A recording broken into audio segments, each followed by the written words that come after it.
Mau bertanya Ya. masalah penyakit mah. Mah Ibu ya. Perutnya kembung. Terus kalau menelan rasa sakit di tenggorokan. Nah, Ibu mahnya yang paling tidak tahan Mohon asam apa obatnya, pedas? Ustaz. Ibu mohon maaf. Ya. Ibu yang paling tidak tahan mahnya itu asam apa pedas? Asam. Asam ya. Pedas masih tahan ya. Pedas masih tahan. Asam padeh tahan? Padeh tahan. Padeh. Ya, terus Baik, terima kasih Ibu atas interaksinya. Insya Allah akan dijawab oleh Sensei. Nah, jadi kita cuma membagi secara umum sebelum nanti kita akan membahas tentang permasalahan mah.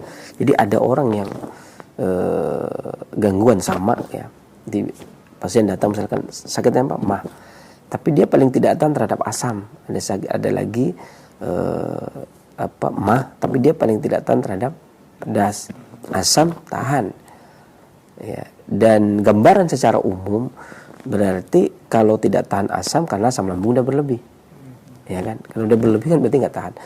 Kalau dia tahan asam tapi tidak tahan pedas, berarti radang. Karena pedas itu panas kan. Yang panas ditambah panas, maka secara umum ya, kita gambaran secara umum saja.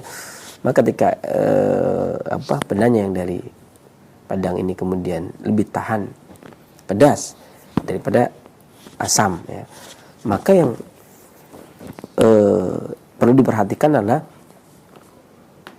dari sisi emosi, maka hindari kekhawatiran dan kecemasan.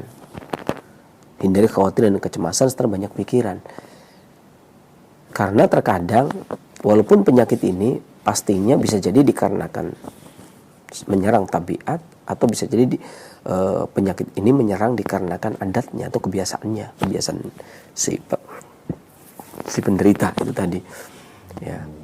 Maka ketika seseorang kemudian menghindari pikiran, tidak banyak melamun, mengurangi kekhawatiran dan kecemasan, ini paling tidak meningkatkan kekebalan tubuhnya. Satu. Kedua, kemudian tidur jangan terlalu malam. Kalau tidur terlalu malam, ini akan menyebabkan timbulnya angin yang ada di hati.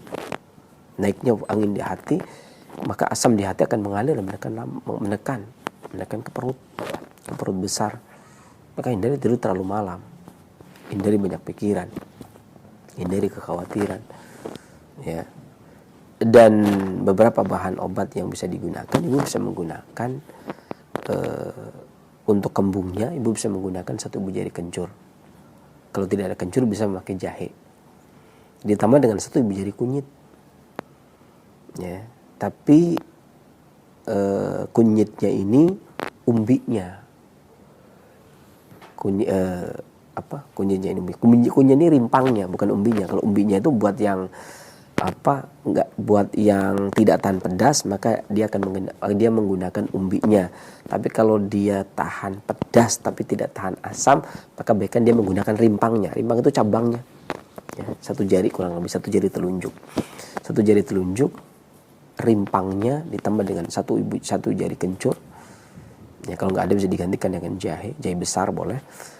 Ya, kemudian dicuci bersih, kemudian direbus sampai mendidih, potong-potong, kemudian rebus sampai mendidih menggunakan 2 gelas air sampai mendidih. Setelah mendidih, kecilkan apinya, biarkan 5 menit. Setelah 5 menit, saling bagi 2, minum pagi dan sore. Ya, mau tidur dan bangun tidur setelah sarapan tentunya, dan mau tidur setelah makan malam. Mudah-mudahan Allah angkat penyakitnya dan bermanfaat bagi para pendengar dan pemirsa yang lain selanjutnya. baik, terima kasih.